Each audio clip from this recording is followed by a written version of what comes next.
Guys, welcome back to the channel. Today is another very special day, in fact. So on Saturday the 10th of February it is Chinese New Year, and I'm going to celebrate it today. I've got to go into town, got to get some special ingredients. You can't always get in the local supermarket, so we're going to go into town. I'll show you where I'll go, and then we'll come back and we'll cook up something nice for Chinese New Year. It's the Year of the Dragon, I believe. Yeah, it's the Year of the Dragon this time. Right, we are here, guys. We are at the Chinese supermarket, and have a look, see if they got what I'm after. So guys, I got a little bit carried away in there, but I've got quite a bit of stuff actually, and it's really good. I'm definitely going back there to have another look around. There's the only English guy in there, but yeah, I'll show you what I've got. So I've got this fish cake. Well, it's not actually, I think it's Chinese New Year cake, but it says it's in the shape of a fish. I don't think it's made of fish. Crispy shredded beef, got a load of dumplings down there, look, a little bit of sesame prawn toast, and a load of spring rolls made up, and a couple of cheeky beverages for later when we do the cook. But yeah, I thought it was good. It's very interesting. I'll definitely go back in there. Right guys, I'm back here. I'm in my back garden, and I'm going to cook today, because it's Chinese New Year on Saturday. I'm going to cook today steamed chicken in black bean sauce. So I've got about 2 fillets of, these are 5 fillets, diced up into thumbnail sized pieces. I've got green pepper, ginger, garlic, onion, mushrooms and spring onion. A couple of tablespoons of corn flour. I've got soy sauce, Shaoxing rice wine. Actually, that's a sake, that one, but you know, I'll use that. It's okay. You can use dry sherry, any kind of rice wine really. Some toasted sesame oil, and then I've got some fermented black beans. So those are salted black soya beans, and then under there I've got a little rice. So we're just going to have it with a bit of steamed rice, and yeah, it's a dish I've made a lot. It's really nice. So a lot of people have commented on the stuff I use to cook with, and I'm using, this is a flat barbecue. You know, I use the cob oven a lot. I really like the cob oven, but this is a barbecue that I had down the coast the other day, and you know, people have been asking me what I'm using and whatnot. So you know, at this time of year, it's easier to cook with these cobblestones, because the gas that you get in these little canisters, butane, and butane doesn't flow very well in the cold. It's got to be above sort of plus 10 degrees really. So this is basically it. This is the barbecue.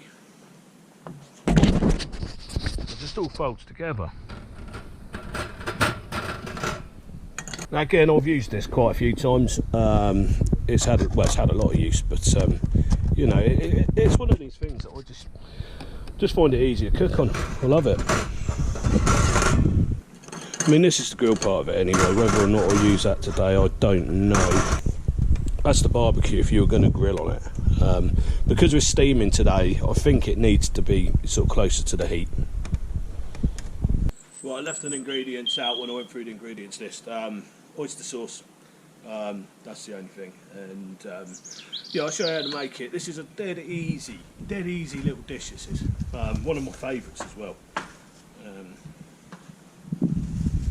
You know, come a Saturday or something like that, I have this instead of a Chinese takeaway, because you can get a lot of the other stuff down the Chinese supermarket, and to be honest with you, it's a lot cheaper. It's a lot better for you as well. Measurements don't have to be exact either. It's rough measurements. So basically started marinating our chicken. So we're going to put in a little bit of Chinese rice wine, Shaoxing if you've got it. About just a tablespoon and a half, I reckon, something like that. Nice. Then we're going to add a couple of tablespoons of oyster sauce, which is a great vehicle for all the other flavours to get around the chicken with. About a tablespoon of soy sauce. Yep.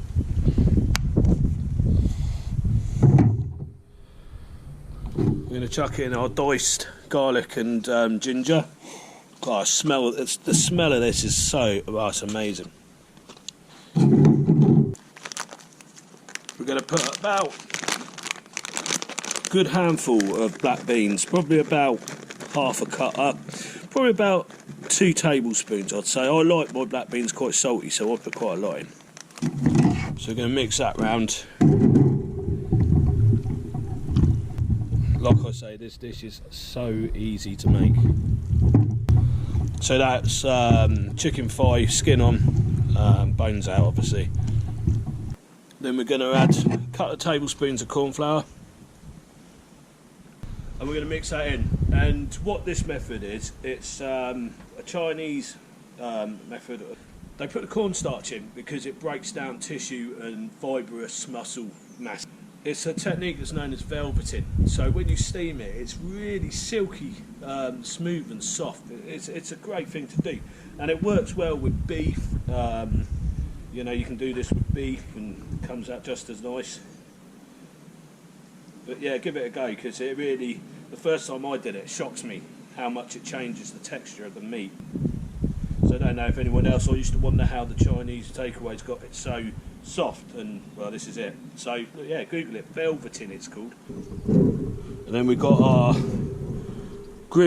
our spring onions, cut into little battens. We've got our green onion, just chuck that in there like that.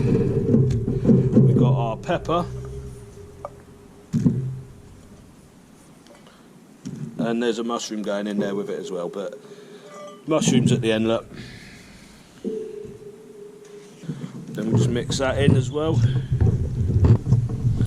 then all we're going to do is we're going to let that marinate now for about 20 minutes. Right, so what am I going to do for 20 minutes? I'm sure people are wondering, you know, I'm waiting now for that marinade. What am I going to do for 20 minutes? Well, I think I'm going to have a little beverage. And today's beer of the week is Tsingtao, I think you pronounce that. This is a Chinese beer. Picked it up in the. It's a Chinese lager. I picked it up in the supermarket when I was there, the Chinese supermarket earlier on. So, and I've also got these. These aren't truly Chinese actually. So, my nephew reviews theme. So my nephew reviews theme parks, and he was out in Japan, I think about a month ago now, and he brought me these back. They're like little rice crackers, but they are Japanese also. Cheers.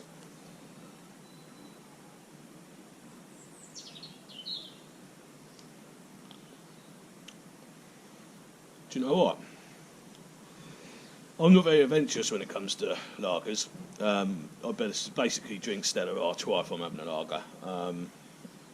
But I've got to say, that's really nice. Never had it before, first time. And yeah, I'd have it again, definitely. So, I had a really funny conversation when I got back from Brixham. I was chatting to someone, and we were having a drink, chatting away, and we're all part of a very small circle of friends that have we've worked together in various places, and we've done bits together and this, that, the other. And he started talking about this bloke that we know, and his name is Blythe. Well, he is called Blythe, but he's also known as Blaggett Blythe. Now, I've never known a bloke to blag his way through life as much as Blythe does. And he's done well, you know. He's pulling rabbits out of hats, mate. I tell you, he's doing really well. He's blagged his way all the way along. And but for argument's sake, if I was going to say to you, if I had to give you an example, Blaggett Blythe, he's the sort of bloke that if NASA phoned up and said, "I don't suppose you've got any spare space shuttle pilots," oh, Blythe would be straight onto the phone to his employer. Yeah, I can do that. You know, and next thing you know, he'd be sat in a space shuttle, hitting the launch button, he'd be halfway up the space at 800 miles an hour, and he'd turn around to the bloke next to him and say, "Well, what do we do now then?"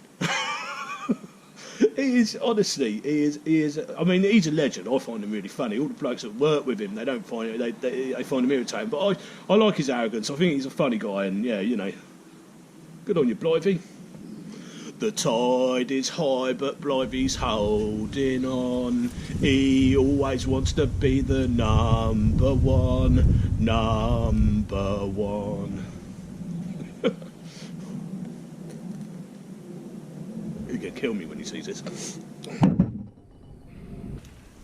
Yeah, so that old Chinese New Year cake that I bought, it's in the shape of a koi carp, and it does have significance. It has relevance. It's widely believed in China that you have a cake on New Year, and you have to eat a piece of cake, a little bit of it, because if you don't, you lose all your luck. Now, I consider myself to be quite a lucky person, so I seem to have luck in the sackfuls. I don't want to lose any of that, so I'm definitely having a bit of that cake. So I quite a good response to my scallops on the beach. So at the moment we're doing stuff, we're finding out what everyone likes. Mainly what I do is I travel around, I cook, and I go and review takeaways. We'll be doing lots of food festivals and things like that. So I think when the summer really comes up, I'm sat out here now, and like I say, I don't mind it in the outdoors, but it's a bit chilly today, it's a bit nippy, and there's rain in the air. But I've got to make these videos for you, haven't I? So we just get on with it. Just get on with it. Yeah. So what we'll do now is we just like the old cobblestone. Still having my beer, but just don't get that going. I think it's going to rain. Again, we've all seen the cobblestone before. In my last video, I'll tell you about how they were invented in South Africa, burning corn husks. Great little product actually. But lighting it off the jet boil like I always do. Saves carrying matches.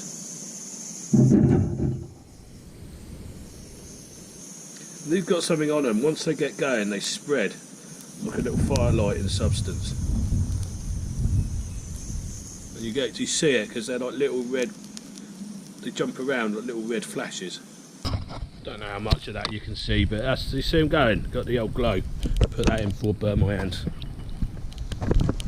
I'm hoping to get people onto this cob cooking because it is a great cooking system. And like I say, I use them in the barbecue now as well. But they don't last as long in the barbecue, so they're exposed to the fresh air. But you get enough cooking time on there. Yeah, it's been a great start to the year, I think. I think sometimes you just got to stop and take a look about, and stop worrying about everything and just start doing stuff that you enjoy. Because I tell you what, you hear so much about the pressures and people's mind health and things like that, and if you don't do anything that gives you happiness, then you're not going to be that happy, are you? So let's have a go on these old rice crackers. So these are the rice crackers. Yeah, they're Japanese, I know. But they are very tasty. And they're not a massive packet. So there we go, that's what it is. Now Now that to me tastes like, I don't know if you remember. Does anyone remember the Honey Munster sugar puffs they were called? Now that tastes like sugar puffs with wasabi. But yeah, came all the way back from Japan though. Ain't got many left though, so he's going to have to get back out there, isn't he? By the way, if you want to make it vegetarian, use a vegetarian alternative to the oyster sauce, and just use mushroom. Mushrooms go great with black beans.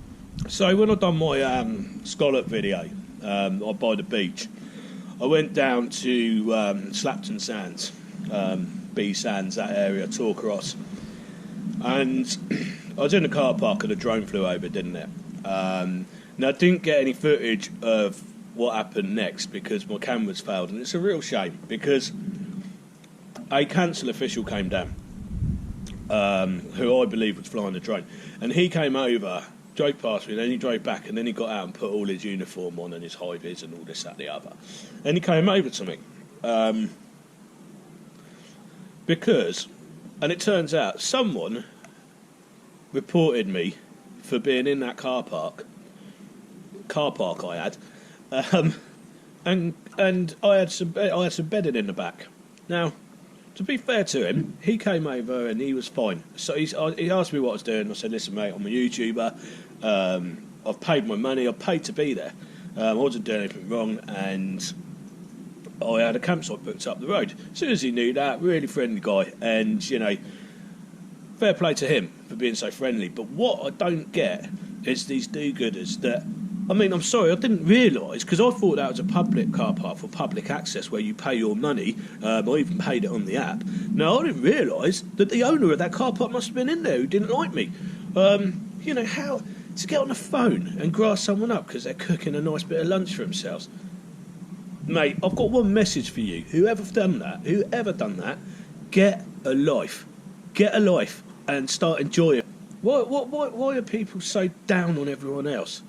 You know, I hope they went home all agitated, and I hope they spent the rest of the weekend, you know, because I had a great time, and I'm going back there again. So if you do watch my videos or you see this, come up and have a word. You know, man up. Like, don't just like be sneaky and be a snake and grass people up for doing nothing wrong. Okay, that smells. Wow, that smells. It smells amazing. I already know this is going to be good. I've made it hundreds of times. But anybody who watches these vlogs, make it on Saturday, yeah? Chinese New Year. Go get yourself a koi carp cake. Get yourself loads of luck. Make this, and you'll be really happy, you know. So we're gonna stick this on now. We're gonna steam it for 20 minutes. So this is my steaming vessel. And what I did, I cut up some potatoes to act as a tripod. Just like that, look. Smaller pan. I'm just going to empty the chicken and the vegetables into that steaming pot. Now this does make a very impressive lunch or dinner if you want to impress anybody. We're just going to add some sesame oil. Just over the top like that. Now the reason I add this at the end, there's probably a good 2 tablespoons going in there. And the reason I add that at the end is because I like the velveting process to go ahead before I put everything in. And what we do is we give it a little water bath around the outside. This is going to create our steam. So I fill that up to the bottom of the bottom of the pan, bottom of the glass dish that I'm steaming in, and then we stick him on top.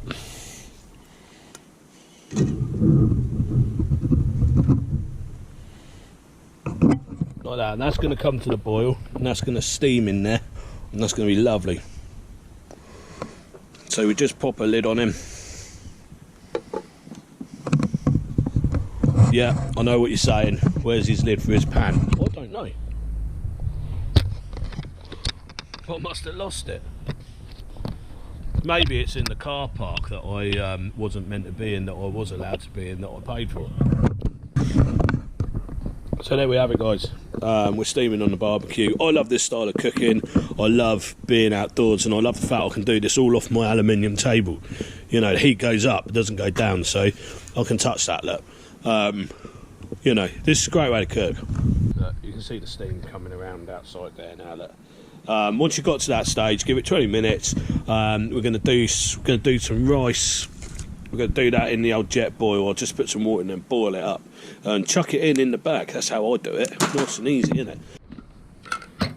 Right, it's been about I don't know, 12 minutes, something like that. So I'm just going to bring the jet boil to boil with the rice in there. It's how I heat these rices up, and I think it's a really good way of doing it. So there's your jet boil there. Look. These things are great as well. You know, they heat up those camping sachets of food, like Wayfarers and things like that. You know, it's just a really good way of heating it up, and it's not mega expensive. I think they're about 100 quid, but they're well worth it. So I'll just break the rice up a little bit,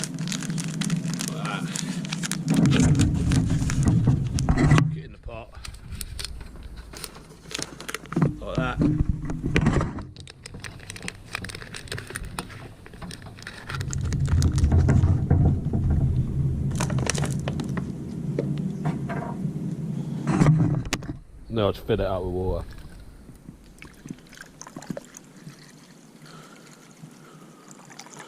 To about there.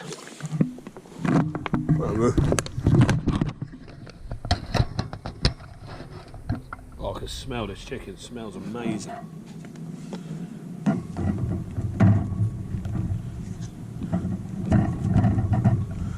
Stick the old lid on and light it.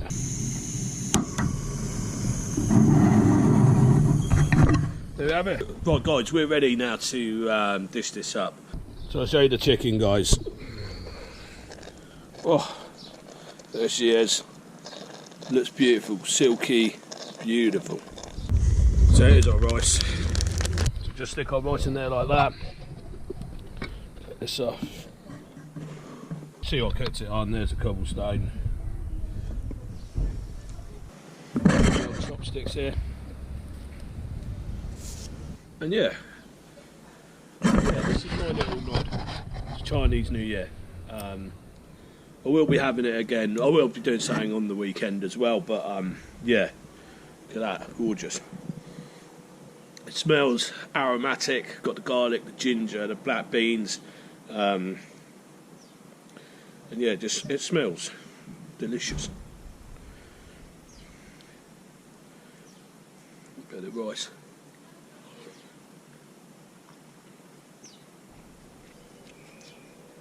For that velveting process, putting the cornstarch in and allowing it to break down the muscle to leave a fibrous tissue. That tastes incredible. And it's a technique that I'm well chuffed that I found out about. It makes such a difference. So, I'm off for lunch on Wednesday. And we're going to a French restaurant near Ascot, Sun and Hill, I think. I'm not going to review it this time. I'm going to have a go on it. Don't know what it's like. It's maybe pretty good. And then I'll go back and do a review on it. The trouble is, when you cook food like this outside the shed, you know, a lot of these places have got a lot to live up to with someone like me. Eating good food makes me feel like the luckiest man alive. Do you know what I mean? Like I say, I'll be eating a little bit of that koi carb cake because I don't want to lose any of my luck, because right now I don't think I could have any more luck than eating this. I mean, whoever created this knew what they were doing.